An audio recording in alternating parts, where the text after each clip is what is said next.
नमस्कार, सुमन्स किचनमध्ये आपलं स्वागत आहे।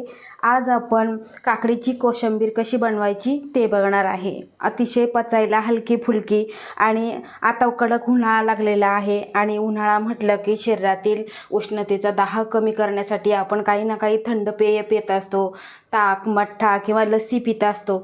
तर आज आपण तुम्ही जेवणानंतर किंवा जेवणाच्या आधी सुद्धा खाऊ शकता, दिवसभरही खाऊ शकता अशी ही काकडीची कोशिंबीर बनवणार आहे। तर बघा इथे मी काय काय साहित्य घेतलेलं आहे ते बघूया।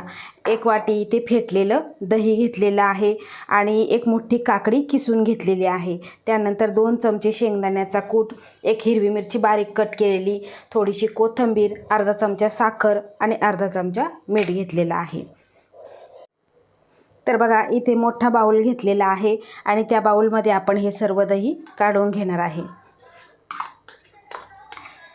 तुम्ही कांद्याची आणि टोमॅटोची सुद्धा करू शकता, पण त्यावेळेस काय होतं की जरा 15-20 मिनिटाच्या पुढे जरी ती काकडीची कोशिंबीर जर राहिली कांदा आणि टोमॅटोची ते आंबूस येते आणि त्याचा कांद्याचा वाससुद्धा वेगळा येतो, दिवसभरसुद्धा ती टिकू शकत नाही।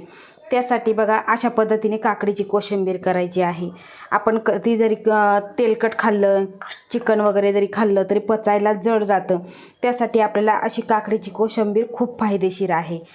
बघा काकडी घालून घेतलेली आहे, त्यानंतर कोथिंबीर घातलेली आहे, साखर घालायची, मीठ घालायचं, इथे हिरवी मिरची पण घातलेली आहे आणि त्यानंतर आपल्याला भाजून शेंगदाण्याचा जाडसर असा कूट करून घेतलेला आहे, हे सुद्धा यामध्ये आपल्याला घालून घ्यायचं आहे आणि छान असं मिक्स करून घ्यायचं आहे। तर बघा सर्व आपण साहित्य हे मिक्स करून घेतलेलं आहे आणि खूप छान असं हे मिक्स झालेलं आहे। आता यावर आपल्याला चुरचुरीत अशी फोडणी द्यायची आहे। आता गॅसवर पॅन गरम करायला ठेवलेला आणि त्यामध्ये 1 चमचा तेल टाकलेलं आहे। तेल छान गरम झालेलं आहे। यामध्ये अर्धा चमचा जिरं घालायचं आहे, त्यानंतर अर्धा चमचा इथे आपल्याला मोहरी घालायची आहे। छान अशी तडतडून घ्यायची आहे। तर बघा जिरं मोहरी छान असं फुललेलं आहे। यामध्ये आपल्याला 1 चिमूटभर हिंग घालायचं आहे आणि लगेचच गॅस बंद करायचा आहे। तर छान अशी आपली फोडणी इथे तयार झालेली आहे आणि यावर आपल्याला ही घालून घ्यायची आहे आणि लगेचच ही आपल्याला मिक्स करायचं आहे। खूप छान अशी ही फोडणी बसलेली आहे आणि पचायला हलकी फुलकी अशी ही आपली कोशिंबीर इथे तयार झालेली आहे।